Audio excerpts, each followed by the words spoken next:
If you're the parent of a prodigal, I've got a word of encouragement for you today. Maybe you are a parent and someone you love dearly, somebody you raised, has ejected from the cockpit, spiritually at least, even if they're presently physically living under your own roof.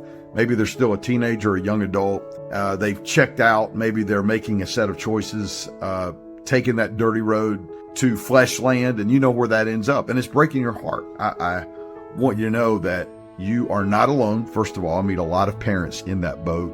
And number two, I also understand from personal experience, as well as all the parents I've talked to, there is that satanic hamster wheel of thoughts in your head right now that is primarily oriented around blaming yourself. You were too strict, or you didn't pray enough, or you didn't have enough Bible study, or whatever. But I want to remind you that parents tend to take too much blame and too much credit. Let's be honest, you're not the exception when you have prodigals. Fact of the matter is, God had problems with his own kids.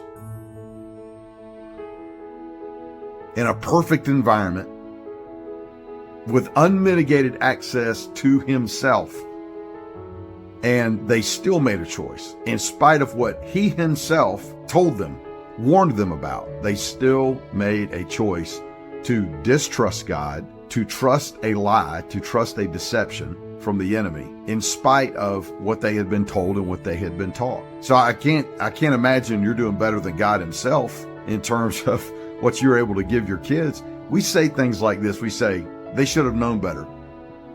Newsflash, they did know better. And they still made a choice.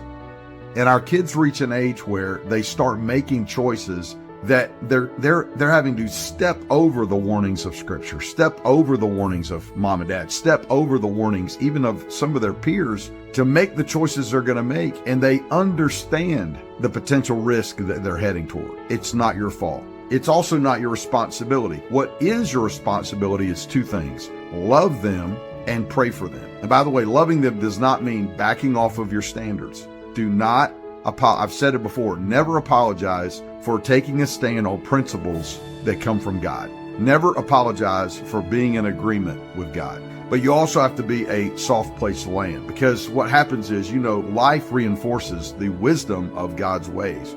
And when somebody walks away from God's ways, when they work against the way God designed the world to work, life doesn't work.